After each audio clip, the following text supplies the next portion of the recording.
টানা বর্ষণ ও জলাবদ্ধতায় অনেক স্থানে হাঁটু থেকে কোমর সমান পানি জমে থাকায় পানিবন্দী হয়ে পড়ে শত শত মানুষ। এমন পরিস্থিতিতে ৮ মাস বয়সী এক শিশুকে বড় একটি পাতিলে বসিয়ে নিরাপদ স্থানে সরিয়ে নেওয়ার দৃশ্য সামাজিক যোগাযোগ মাধ্যমে ছড়িয়ে পড়েছে। ২১ সেকেন্ডের এই ভিডিওতে দেখা যায় গলা সমান পানিতে বেঁচে আছেন উদ্ধার কর্মীরা। তাদের এক হাতে রশি, অন্য হাতে একটি সিলভারের পাতিল। ভাসমান সেই পাতিলের ভেতরে বসানো মাত্র ৮ মাস বয়সী এক শিশু।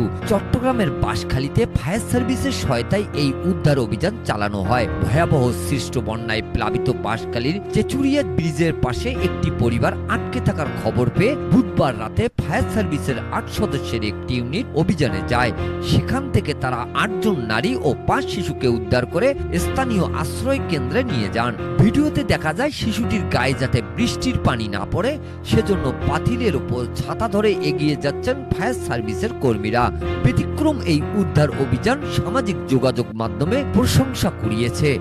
বাঁশখালী ফায়ার সার্ভিসের কর্মকর্তা মিজানুর রহমান ঘটনার সত্যতা নিশ্চিত করে জানান, পানিবন্দী থাকার খবর পেয়ে উদ্ধারকারী দল দ্রুত ঘটনাস্থলে পৌঁছে অভিযান শুরু করে।